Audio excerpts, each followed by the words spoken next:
Breaking news. We have obtained pictures of Will at 16, 17, 18 years old with nappy hair, but Will told us he had a curl since he was a toddler. This is Will at 16, you see his hair. He trying to put a spell together that would curl his hair forever. Him at 17 still going at it. Then 18 as you see his hair getting longer.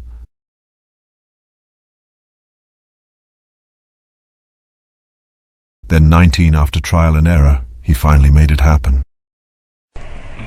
There is a rumor. That's a rumor. Don't listen to this shit. Hell no. That rumor was started by my uncle in 1978. I'll never forget it. We were sitting around Thanksgiving table. He was drunk as hell, and he threw the pictures on the motherfucking table. Usually that's when everybody tells the truth, but he lying. Don't listen to this shit. No. That's a rumor. My bag. Well, I apologize for that. I'll get back to the original story. 30 years later, there was a man who on his porch always talking about the wars back in the day. You see, when I was in Vietnam, I had to wrestle an alligator. I had to wrestle for my life. I was in the swamp. We was fighting the enemies. And I was boom, like, you know how Soldier Boy be, boom. I was Soldier Boy shooting, and a grenade went off. It went off right by my leg, I'm talking about right there. It was look right here, right by my leg. The motherfucker blew me like 15 feet. But see, where it hit it, you know what I'm saying, I had a bulletproof boot vest, you know what I'm saying, right there. My whole leg would have been gone. My whole leg. Nigga, but don't worry about all that, nigga. Don't feel no sympathy for me now. Just listen to me. You know what I'm saying? I was walking through the swamp, trying to get away from enemy lines, cause they was attacking. I ain't gonna lie, they was attacking. And an alligator swallowed me whole. Took me all the way under the water. I'm talking about real deep. Look, I'm talking about way down there. Swallowed me whole. Had me down there about 5 minutes. It may was longer than that. I don't know. I was holding my breath. You know, like, I was really holding my breath. I realized I had a knife in my boot. I grabbed the knife straight through his stomach, all the way up to the motherfucker's neck. I swam to the top. And boy, I tell you, wasn't that like taking that first breath of fresh air out of the water, like it was slow motion. That shit was crazy. But that was just one other time. I got plenty more now. It just depends on how long you got here to sit. I got plenty more for you. The Civil War. Yeah, the Civil War. I was in Civil War. Sure was.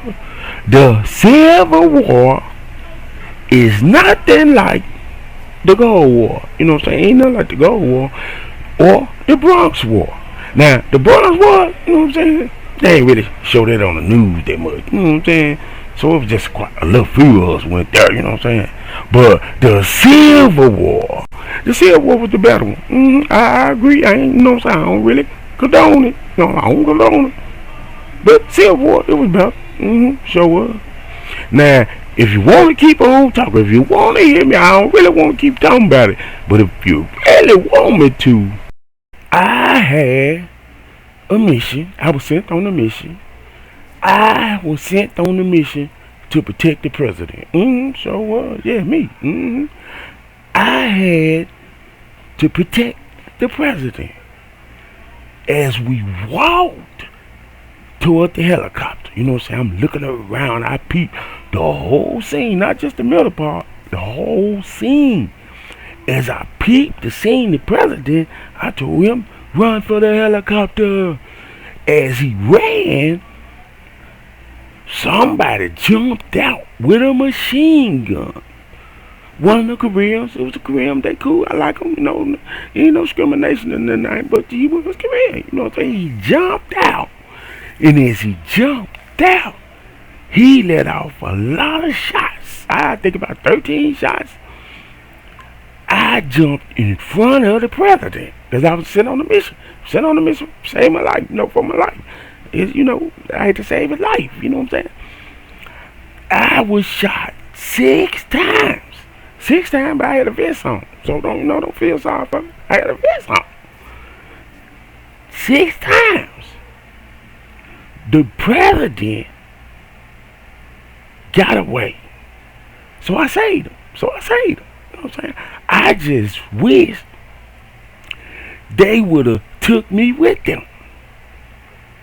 I woke up with a little Korean lady putting an ice pack on my head. It's all good. I love the president. I talked to him the other day, not him, but, no, not him, you know what I'm saying? But I talked to some folks. I got my connections, you know what I'm saying? They told me that I was in talk of getting the medal. Ain't this something? A gold medal? Ain't this something? See how things work out when you do the right thing. But, we'll talk about that later. I don't want to see y'all try to make it like I'm bragging. You know what I'm saying? Look at the picture. Look. That's me and him. Show you. That's me and him. You know what I'm saying? See my hair. You know what I'm saying? I had to take my hat off. I ain't mad at him, though. I ain't mad at the president, But we'll go on. I'll tell y'all a little more later on. All right. I got attacked by a shark. I sure did. And I was in it. I was in the Gulf War. The Gulf War was bad. It was bad. I swam through the ocean. It was the ocean. I know it was the ocean because it was real cold. It was cold. I almost was freezing froze. I swam almost to shore. I was swimming. The shark grabbed me and pulled me under. Some kind of like the alligator, but it wasn't like the alligator, That was different, So I already told you, but I'll tell you again about it if you really want to hear it. But anyway, the shark pulled me under and he grabbed my arm. The way he grabbed my arm, it looked like in his eyes he was saying, "You finna be lunch, motherfucker." I looked at him and told him, "I ain't hungry." I stuck my hands in his gills, and I wiggled my hands, wiggled my fingers real fast, and the motherfucker started laughing. The shark said, "Hee." I swam out his mouth to the top, and I swam the shore fast as I can. Boy, they tried to get me. He tried to get me.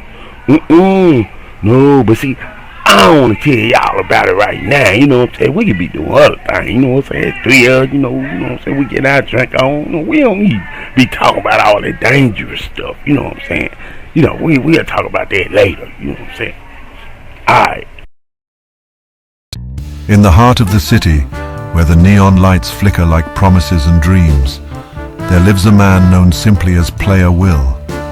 He was a relic of a bygone era, with his jerry curl hairstyle that seemed frozen in the 1980s, and his stories that stretched the truth like taffy. Player Will claimed he was a Vietnam War veteran, regaling anyone who would listen with tales of daring escapes and secret missions that made him a hero in his own right. But beneath the flamboyant tales and the outdated hairstyle was a mind sharper than most gave him credit for. Will had spent years observing the intricacies of the casinos that lined the strip. He knew the routines of the dealers, the patterns of the security guards, and the weaknesses in the system that no one else seemed to notice. One fateful evening, Will put his plan into motion. Dressed in his usual garish attire, he strolled into one of Tunica's most opulent casinos. His confidence was unwavering as he approached it. Months had passed since Player Will daring heist from the Las Vegas casino. The city buzzed with speculation about the mysterious veteran with the jerry curl. Some called him a modern-day Robin Hood, while others dismissed him as a mere legend, a figment of the city's collective imagination. Unbeknownst to the world, Will had retreated to a remote corner of the country, a small town nestled in the mountains where time seemed to move slower and secrets were easier to keep. He rented a modest cabin on the outskirts, blending into the community with ease.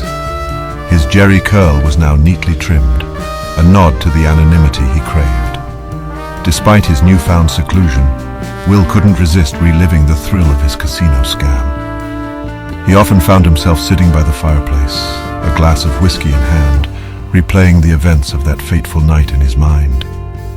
His thoughts drifted back to his days in Vietnam, or at least the version of events he shared with anyone who asked. In reality, Will had.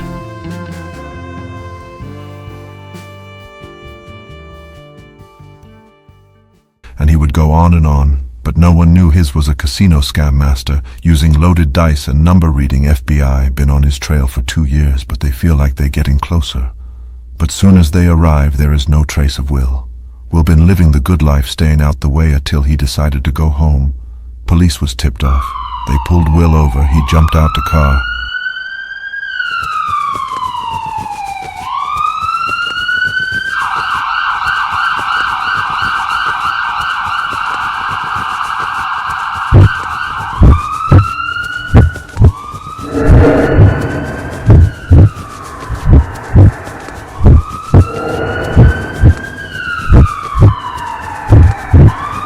Getting away, he knew he didn't have a choice but to call his little brother.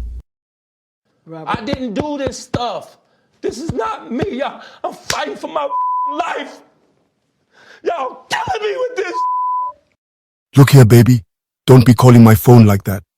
You almost made me spill my yak on this $200 suit hitter. Get it together, baby. Nah, little bro. Keep it real.